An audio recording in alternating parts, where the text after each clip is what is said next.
আসসালামু আলাইকুম, মারিয়ামস খান কিচেনে স্বাগত আপনাদের। আজকে নিয়ে আসলাম তুলার মতো নরম তুলতুলে মিষ্টি কাঁচা আম দিয়ে। এখানে আমি 2টা কাঁচা আম নিয়েছি। কাঁচা আমগুলো আমি ধুয়ে পরিষ্কার করে পাতলা করে কেটে নিয়েছি। এখন একটা পাত্রতে ঢেলে দিলাম। এটা আমি হ্যান্ড ব্লেন্ডার দিয়ে ব্লেন্ড করে নিব। 1 গ্লাস পরিমাণ পানি দিয়ে দিলাম। মিষ্টির জন্য দিয়ে দিলাম 1 কাপ পরিমাণ চিনি। এটা আমি হ্যান্ড ব্লেন্ডার দিয়ে ব্লেন্ড করে নিব।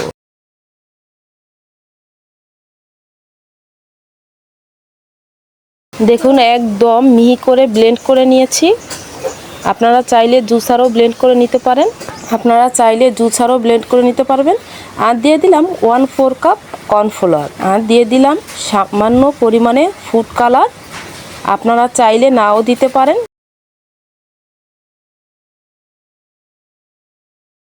আর দিয়ে দিলাম পরিমাণ মতো লবণ।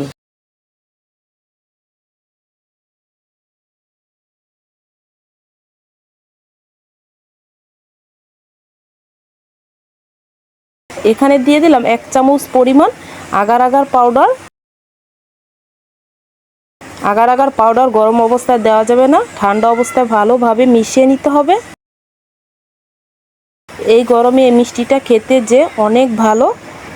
তো চলে আসলাম চুলায়। চুলার আঁচটা বাড়িয়ে দিয়েছি। দেখুন অনবরত নাড়াচাড়া করছি। এই পর্যায়ে আমি চুলা থেকে নামিয়ে নিব।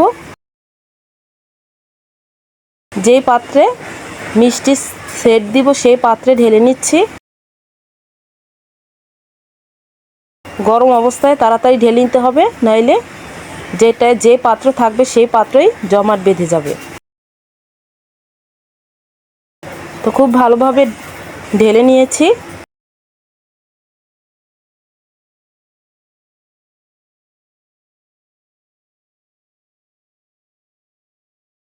একটু ঝাঁকিয়ে সমান করে নিচ্ছি। এটাকে আমি 30 মিনিট এক সাইডে রেখে দিব। সেট হওয়ার আগ পর্যন্ত অপেক্ষা করব। তো চলে আসলাম 30 মিনিট পর। দেখুন মিষ্টিটা আমার একদম সেট হয়ে গেছে।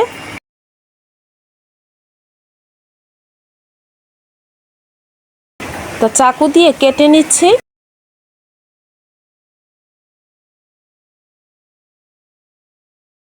তো একটা প্লেটে আমি ঢেলে নিচ্ছি। দেখুন মাশাআল্লাহ মিষ্টিটা কতটা সুন্দর হয়েছে। এখন চাকু দিয়ে আমি কেটে নিচ্ছি।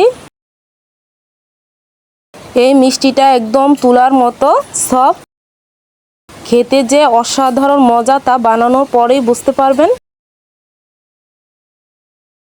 একদম মুখের সাথে মিলিয়ে যাবে।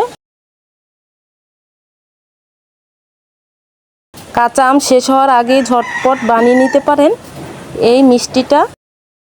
এটা টক মিষ্টি, খেতে মাশাআল্লাহ খুবই ভালো।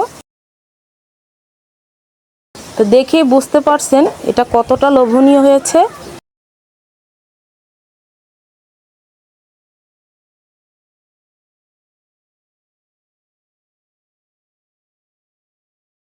তো পুরাটা আমি ঢেলে নিয়েছি প্লেটে।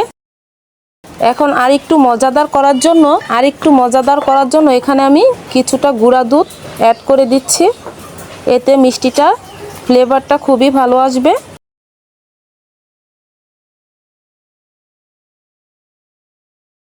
গুঁড়া দুধটা ছিটিয়ে দিচ্ছি। আমার ভিডিওটা যদি ভালো লাগে প্লিজ একটা লাইক দিয়ে দিবেন। চ্যানেলে নতুন হয়ে থাকলে সাবস্ক্রাইব করে আমার পাশে থাকবেন। আমরা অনেক ধরনের মিষ্টি খেয়েছি, কিন্তু কাঁচা আমের এই মিষ্টিটা একদম অসাধারণ। দেখুন মাশাআল্লাহ দেখতে কতটা সুন্দর। তো আজ এ পর্যন্তই। অন্য একটা ভিডিওতে দেখা হবে। ততক্ষণ ভালো থাকবেন, সুস্থ থাকবেন। আল্লাহ হাফেজ।